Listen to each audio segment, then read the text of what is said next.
I came across this story, and I was struck by how it reveals something fundamental about how we show love and how easily good intentions can miss their mark.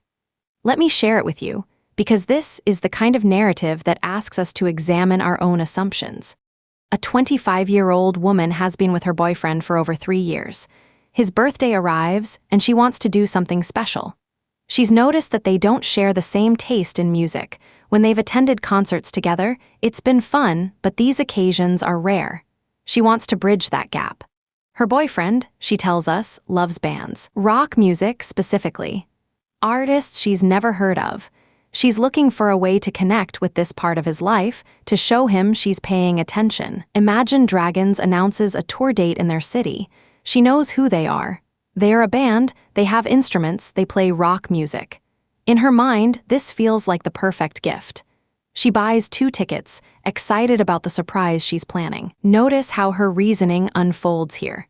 She's connecting dots that seem logical to her. He likes bands, this is a band, therefore he'll like this. It's a pattern of thinking we all fall into sometimes. We see the surface similarities and assume we understand the whole picture. His birthday arrives. She's wrapped some smaller gifts, but the main event is the concert tickets, tucked into an envelope with a handmade card. She hands it to him, anticipating joy. Instead, he opens the envelope and says, "Ooh, what?"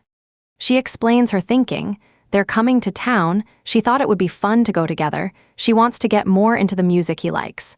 This is where the tension shifts. He responds, "This is not the music I like.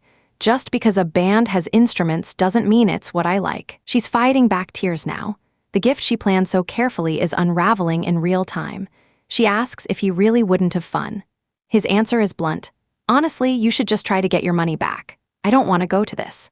She says okay, barely holding herself together. And then he does something that deepens the wound. He pulls out his phone, searches for other concerts happening around the same date, and suggests they could go to one of those shows instead. This is the moment where she snaps. She tells him she really tried to do something she thought he'd like, that his response is extremely hurtful. And his reply reveals the core conflict of this entire exchange. He says, "We have been dating for 3 years. How did you not know that I don't like that music? I wouldn't get you tickets to the Travis Scott concert for your birthday because I am well aware you hate rap. You should have known I wouldn't like this." She starts crying. She tells him she just wanted to do something together, that he didn't have to be so mean. He immediately tries to walk it back, says they can go, that he's sure it would be fun. But she refuses. She knows how he really feels now. The damage is done. And then the story takes another turn. He becomes upset, saying it's basically like she got him nothing for his birthday since she won't resell the tickets to get different ones, and she won't go with him after he made his feelings so clear. She asks the internet, "Am I the asshole?" The verdict comes back, yes, she is. And this is where the narrative becomes genuinely interesting, because the responses force her to reconsider her entire interpretation of what happened. One commenter writes, "Your intentions were good, but it wasn't really that great of a gift. If he's never expressed that he liked Imagine Dragons, why would you think he would want to go to a show for a band he doesn't care for? He reacted badly, and so did you." She responds, almost plaintively, "I don't know, I just figured he would because he likes bands." Another person replies, "Bands is not a genre. There are rap bands, folk bands, metal bands, rock bands, polka bands. You're the asshole for being with someone 3 years and clearly not caring enough to understand what they like." Notice the shift happening here. The story she told herself, that she was the victim of his cruelty, is being rewritten by outside perspective. Someone else offers an analogy.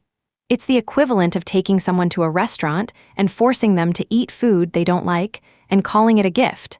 Then you're surprised and get mad when they don't like it. You could have just looked at some of his playlists to see what artists he likes before actually booking the tickets. And here's what matters most, her response. "This comment here is making me think that I may have overreacted and not be as much of the victim as I thought." Another commenter points out something crucial. "It feels like you didn't check his music list or look at his band t-shirts. The evidence of his actual taste was available. She simply didn't look." This is the moment where we understand what this story is actually about. It's not about concert tickets. It's about the difference between the gesture we think we're making and the one that actually lands. It's about 3 years of being with someone and still seeing them through our own lens rather than learning to see through theirs. She wanted to show him she cared about his interests. That impulse was genuine. But caring about someone's interests means doing the work to understand what those interests actually are, not what we imagine them to be based on broad categories. He likes bands, but bands is not specific enough. It's like saying someone likes food or movies or books. The specificity matters, the details matter. Could he have been gentler in his response? Absolutely. His initial reaction was harsh. But consider what he was experiencing in that moment. Opening a gift that revealed his partner of 3 years didn't know something fundamental about his taste, hadn't checked his playlists or looked at the bands on his t-shirts, hadn't asked him about artists he'd want to see. And when he tried to course correct, suggesting they find a different concert, she interpreted that as cruelty rather than problem solving. When he tried to walk back his reaction and say they could go anyway, she refused, holding onto her hurt rather than accepting the olive branch. The beauty of this narrative is how it sits with us afterward, making us reconsider what we thought we knew about gift giving, about attention, about love. Because this isn't a story about one woman's mistake with concert tickets. It's a story about how we can live alongside someone for years and still not truly see them, not because we're cruel, but because we're lazy in our observation. We assume, we generalize, we think the gesture alone is enough. But love requires specificity. It requires paying attention to the details that make someone who they are. Not bands, but which bands. Not rock music, but which kind of rock.